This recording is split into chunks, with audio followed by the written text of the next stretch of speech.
Hemos hablado de las características generales del Renacimiento y ahora vamos a empezar a hablar de la literatura del Renacimiento. Y dentro de la literatura del Renacimiento vamos a hablar de dos géneros literarios. Vamos a hablar de la poesía y vamos a hablar de la prosa. Es decir, vamos a hablar de la lírica y después hablaremos de la narrativa. Ahora vamos a hablar de la poesía.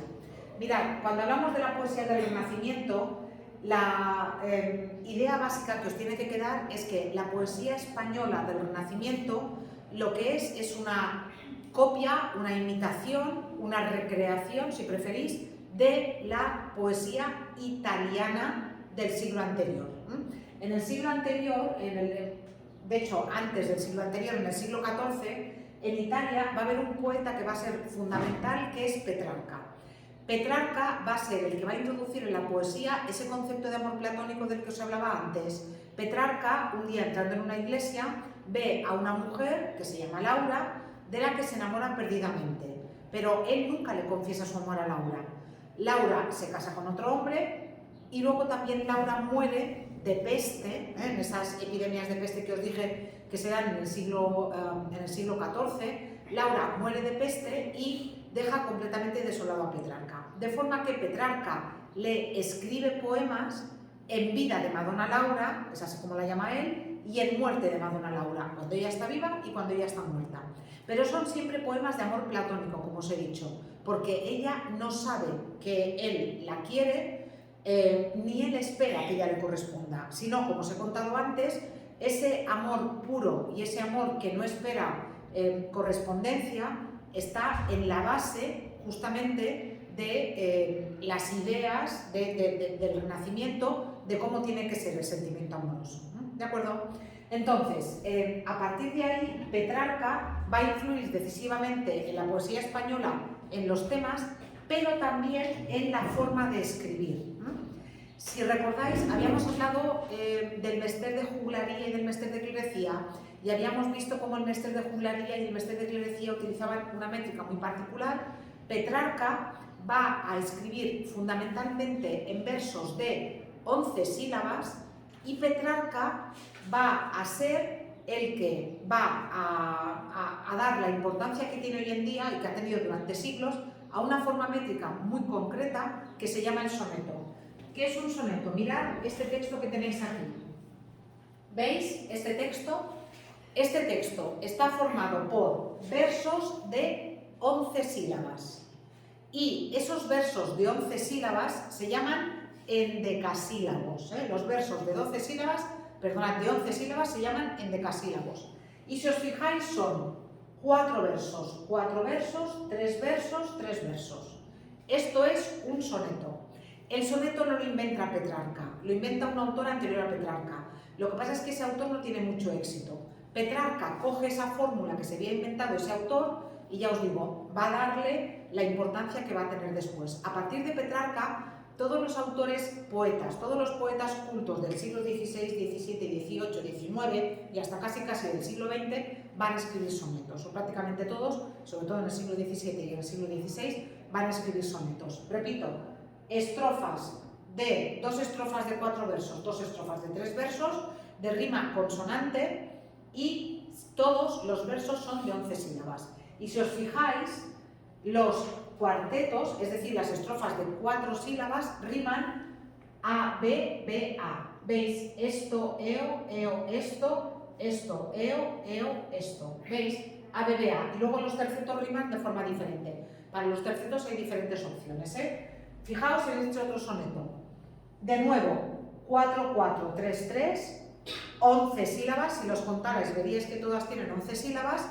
Y de nuevo los cuartetos, ian, ian, a, aban, bebé, ian, aban. Y luego los tercetos ya riman de forma diferente. Puede ser C de C, C de C, puede ser C de D, C de D, puede ser C de E, C de E, depende. Esto de la métrica tenéis que repasar los conceptos de segundo, si no los tenéis muy claros, que visteis la métrica en segundo.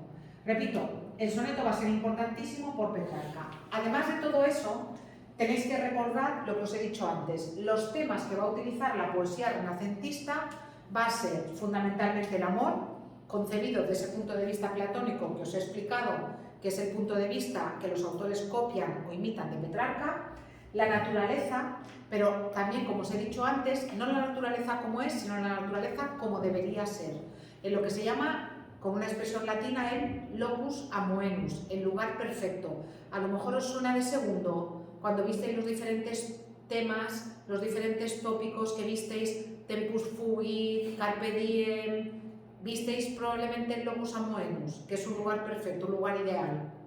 Igual yo creo que sí que lo visteis, en segundo. Después también se utiliza la mitología griega y la mitología latina, repito, insisto, no como religión, sino porque les gustan los motivos de la mitología, y la mitología sirve para que los autores de alguna manera reflejen sus propias historias a través de historias de mitos. Y después la belleza femenina, siguiendo siempre un mismo ideal, que sería el ideal que veríais, por ejemplo, en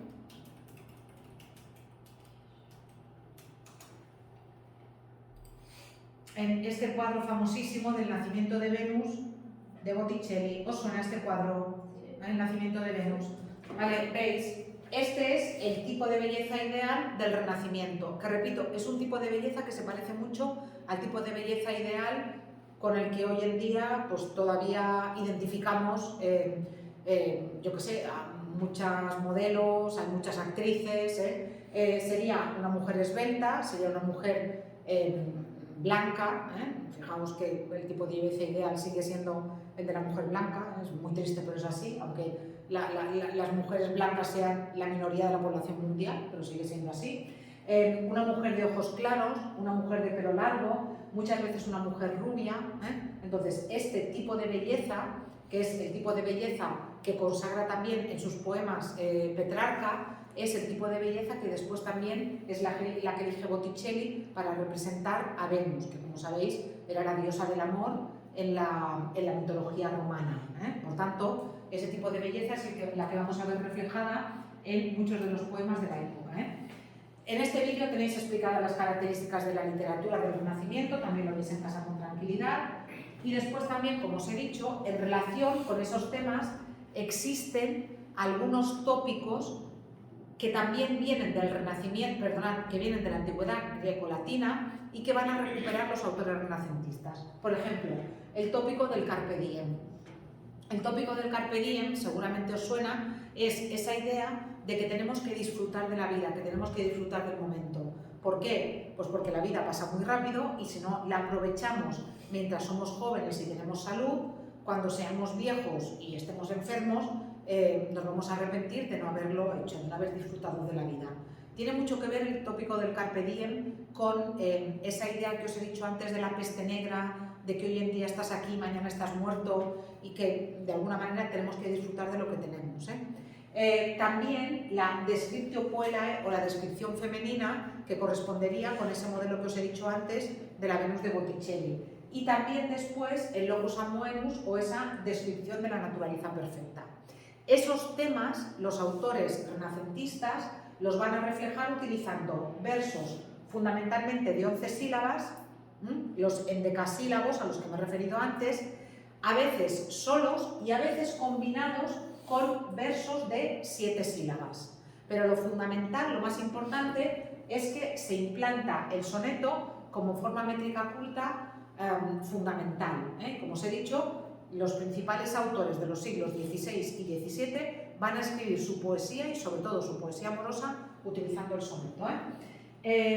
También os he explicado antes que la poesía va a ser una poesía que se quiere natural y sencilla, siempre teniendo en cuenta que la naturalidad y la sencillez son las del siglo XVI, que ha pasado mucho tiempo y que por tanto a nosotros nos va a resultar difícil de entender, pero no porque el estilo que utilizaban los autores renacentistas fuera necesariamente complicado, sino porque han pasado muchos siglos y ese lenguaje nos resulta extraño. Es fundamentalmente por eso. Como os he dicho, la primera mitad va a ser italianizante, se van a seguir esos modelos que os he dicho de Petrarca y esos temas amorosos, mientras que en la segunda mitad del siglo XVI nos vamos a encontrar fundamentalmente con poesía religiosa. ¿Quién es el autor más importante de la primera mitad del siglo XVI de la poesía española? Garcilaso de la Vega, que es un autor además que se corresponde muy bien con ese modelo que os he dicho de cortesano y que de hecho era un soldado de Carlos I y murió intentando tomar por asalto una fortaleza en el sur de Francia y además murió por no llevar casco. En fin, llevaban un tiempo asediando la fortaleza y el rey le mandó una carta diciendo: hombre, tú que eres tan buen soldado y que gobiernas también a tus hombres, ¿cómo es que no sois capaces de tomar esa fortaleza que no tiene mucha importancia?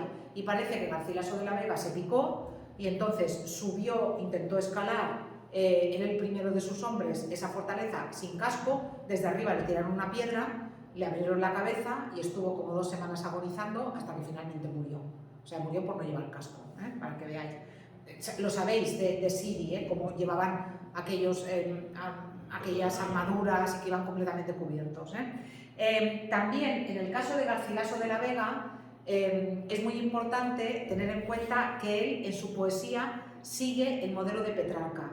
Garcilaso de la Vega se enamora de una dama que va con la que fue mujer de Carlos I, él se enamora de esta dama que se llamaba Isabel Freire. Garcilaso nunca le confiesa su amor a Isabel, le escribe poemas de amor desesperado. Isabel muere de parto, ella se casa y teniendo su primer hijo muere de parto y después Garcilaso le escribe poemas en muerte de Isabel. Entonces sigue el mismo proceso que Petrarca. Cuidado. Garcilaso nunca le confesó su amor a ella nunca supo que Garcilaso estaba enamorada de ella y además Garcilaso nunca publicó en vida su poesía, sino que cuando Garcilaso murió, los versos de Garcilaso llegaron a un amigo suyo que se llamaba Juan Boscán y cuando murió Juan Boscán, la mujer de Juan Boscán quiso publicar la poesía de su marido y al final, como un apéndice, como para, mira, ya que vamos a aprovechar el papel, publicó la poesía de Garcilaso, que era así, pero como un apéndice a la poesía de su marido, como un, venga va, para completar, Resulta que la pobre mujer de Juan Boscán tuvo que ver cómo la gente iba a comprar el libro de Juan Boscán, pero a los libreros y a los impresores les decía la gente: vale, yo quiero la poesía de Juan Boscán, pero sin la poesía de Juan Boscán, yo quiero la poesía solamente de Garcilaso. Entonces los impresores enseguida empezaron a ver que el negocio estaba en la poesía de Garcilaso y dejaron de publicar la poesía de Juan Boscán y publicaron solamente la poesía de Garcilaso, que hoy, repito, es el gran autor de la poesía del siglo XVI. Y otra vez ha llegado a nosotros de pura casualidad gracias a la mujer de Juan Boscán. Si la mujer de Juan Boscán no hubiera publicado la poesía de su marido con la poesía de Garcilaso al final, hoy Garcilaso probablemente no habría llegado hasta nosotros. También tenéis que tener en cuenta que os he dicho que Garcilaso se enamora perdidamente de Isabel Freire, pero también Garcilaso se casa, también tiene hijos, y cuando se abre el testamento de Garcilaso, cuando Garcilaso ha muerto, resulta que, además de sus hijos legítimos, Garcilaso también tenía hijos ilegítimos con otras 2 mujeres. O sea, muy enamorado de Isabel Freire, pero eso no quiere decir que no se casara y que no tuviera hijos con otras mujeres. En fin, era más... Hoy en día diríamos más postureo, porque claro, como Petrarca había dicho que el amor tenía que ser de esa manera, que tenía que ser platónico, de alguna manera Garcilaso eso es lo que hace. ¿Vale? Bueno, el próximo día leeremos algún texto de Garcilaso y veremos también, acabaremos de ver la poesía de la segunda mitad del siglo XVI.